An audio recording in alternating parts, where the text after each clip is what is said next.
When Jesus walked the dusty roads of Galilee, what was stirring across the cold, vast lands of Europe?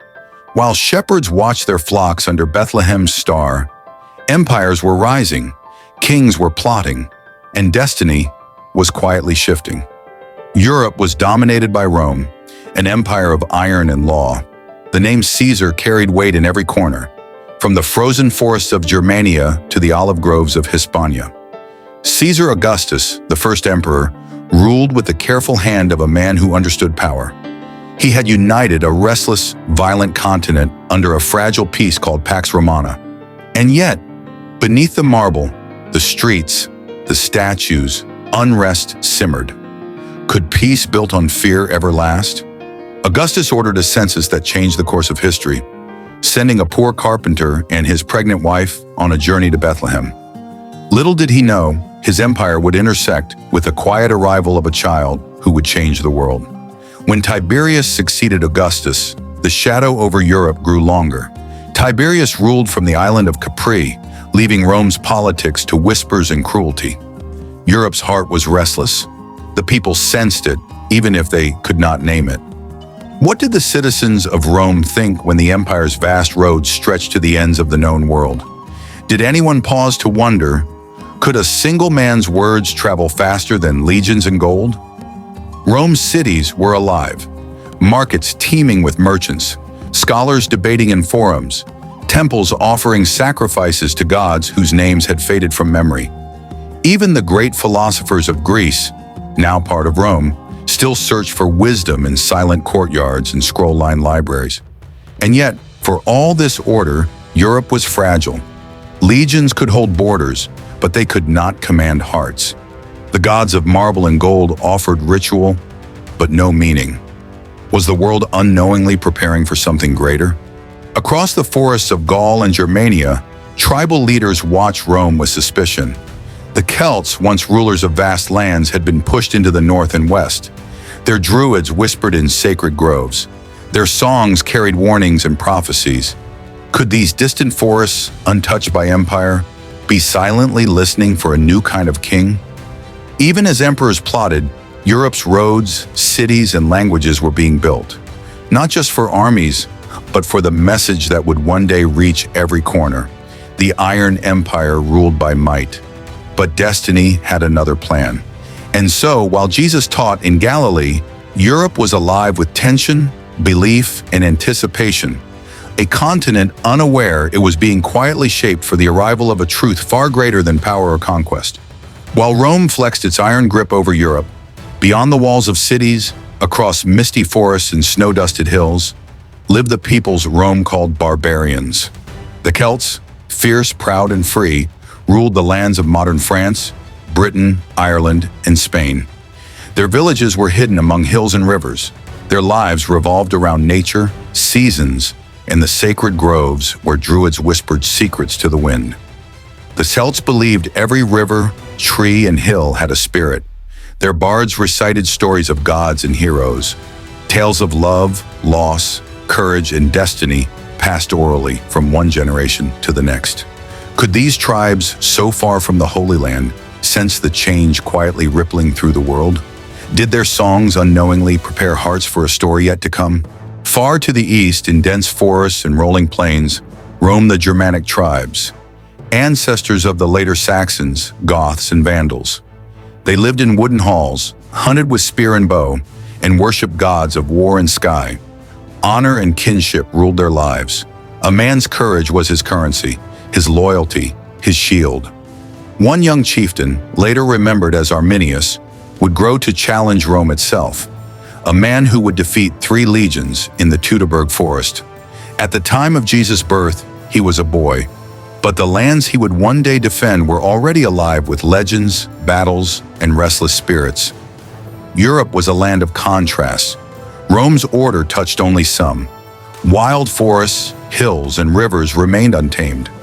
Yet even here, people searched for meaning, listening to whispers of the unseen. Further north, the ancestors of the Norse, cold, fierce, and fearless, roamed icy landscapes, worshipping gods of thunder, wind, and sea. Stories of divine courage, revenge, and fate filled their long nights around fire-lit halls. What would happen when a new story arrived? One not of war, but of peace and mercy. Could hearts raised on myths and swords ever recognize a king of love? Even the Celts and Germans, divided by forests and mountains, shared a common spiritual pulse. A longing for connection, a yearning for something eternal. It was quiet, subtle, almost invisible. But the seeds of Europe's openness to the gospel were already being sown. Meanwhile, trade routes began to thread their way through these wild lands. Merchants carried goods, ideas, and stories. The roads carved by Rome would later carry apostles, messengers, and missionaries. Though at this time, the tribes remained untouched by the teachings of Galilee. Here's the part most people overlook. Even in lands of legend and forest, Europe was quietly preparing for something invisible yet unstoppable. While Rome measured power with legions and tribes measured strength with courage, God was quietly weaving a network of roads, hearts, and cultures that would carry his message to every corner of the continent. The stage was set. The world of Europe, divided, wild, searching, was alive with stories, heroes, and gods of many kinds. But soon all these disparate lands would hear a story unlike any before. One that would challenge every belief, every legend, every war cry. What would Europe become when the message of peace reached these forests, hills, and villages? Could hearts trained in myth and steel recognize the light that had already shone in Judea? While the forests and northern hills held wild tribes, the southern lands of Europe pulsed with culture, intellect, and commerce. Greece, the cradle of philosophy, was no longer free, yet its cities whispered with thought. Athens, Corinth, and Alexandria buzzed with scholars debating ethics, logic, and the stars. Even under Rome's rule, Greeks sought understanding. They asked questions centuries old. What is truth? What is the purpose of life? Could man reach the divine through reason? And yet, did they realize that the truth they sought had already walked in Galilee, speaking to fishermen and tax collectors? Rome herself, the city, the empire, the heart of Europe, throbbed with life. Markets overflowed with spices, silver, and goods from every corner of the Mediterranean. Gladiators fought in arenas, their blood spattering marble floors as spectators cheered. Temples dedicated to Jupiter, Mars, and Venus filled the skyline. Ritual without spirit, spectacle without meaning. In Iberia, or modern Spain, Roman cities grew along trade routes, their roads connecting silver mines, olive groves, and ports. Citizens walked the same streets that would centuries later carry missionaries and letters of the gospel. The people here were prosperous, literate, and disciplined, yet still searching for something they could not name. Even in these southern lands, Europe was alive with tension, power, wealth, and human striving. Could all this, roads, cities, language, intellect, be preparing the world for one story? A story that did not demand empires, but hearts. To the east, Europe's edge was wild, rugged, and untamed. The Thracians, Dacians, and other frontier tribes lived among mountains, forests, and rivers, fiercely guarding their lands. Gold veins ran beneath these hills, and their warriors rode with skill and courage unmatched. They worshipped gods of war and sky, feared the unseen, and honored ancestors with deep ritual. Their lives were hard, often violent, yet full of poetry, song, and myth. Could the people of these distant valleys imagine that one day the words of a carpenter from Judea would echo even here? Could hearts steeped in battle and superstition open to a message of mercy? Rome's ambition brushed against these lands, but never fully subdued them. Legions marched, fortresses rose, yet mountains and forests gave the tribes strength. And there, amid the clash of cultures and the murmur of the unseen, Europe remained alive, raw, restless, and searching. The eastern tribes, like the northern forests, were unknowingly being prepared for the light that was spreading from Judea.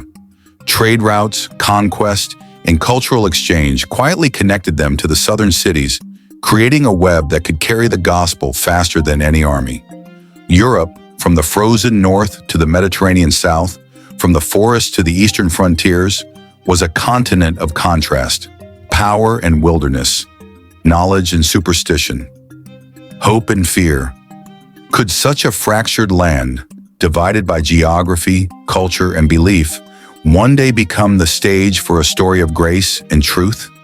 Europe was alive, Europe was restless, and Europe was ready to receive something greater than empires, greater than warriors, greater than gods carved from stone. While emperors plotted, tribes roamed, and philosophers debated, Europe itself was quietly being prepared. The roads Rome built, stretching from the Mediterranean to the forests of Germania, were more than stone and mortar. They were lifelines, veins for trade, ideas, and eventually the gospel. Languages, too, were aligning. Latin, Greek, and local dialects intertwined, creating channels for understanding across vast distances. Merchants, travelers, and soldiers unknowingly laid the groundwork for the message of Christ to flow swiftly across borders, kingdoms, and mountains. Could a network of stone and speech built for conquest be quietly transformed into a highway for grace? Europe's rivers carried more than water. They carried stories, coins, and messages. From the north, the forests whispered myths. From the south, scholars debated truth. The east roared with war and vigilance. Yet in every corner, hearts were quietly being shaped for something greater than politics, power, or pride.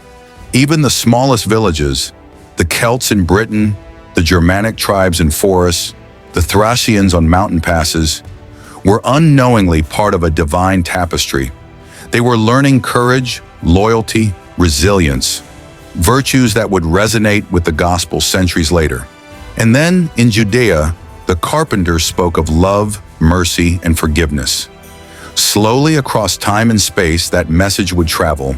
No empire, no army, no mountain could halt it. Had Europe's restlessness, its myths, its scholars and warriors all been waiting for this moment? Even before they knew it, Europe, in the time of Jesus, was a land of contrasts, cities full of knowledge and empty of faith, tribes fierce yet searching, roads and rivers built for conquest, now ready to carry a new light. And yet, through it all, a quiet preparation was underway. Every road, every language, every heart, waiting unwittingly for the arrival of the good news. Next, we turn our gaze southward, to the cradle of kingdoms and wisdom, to the lands of Africa during the era of Jesus. What secrets were held there while Rome ruled and Europe searched? What stories, kingdoms, and peoples quietly awaited the ripple of destiny that had begun in Judea? Subscribe now and follow the journey as we uncover the next chapter of this divine timeline. Europe was alive, restless, and ready. But Africa holds the next piece of the story.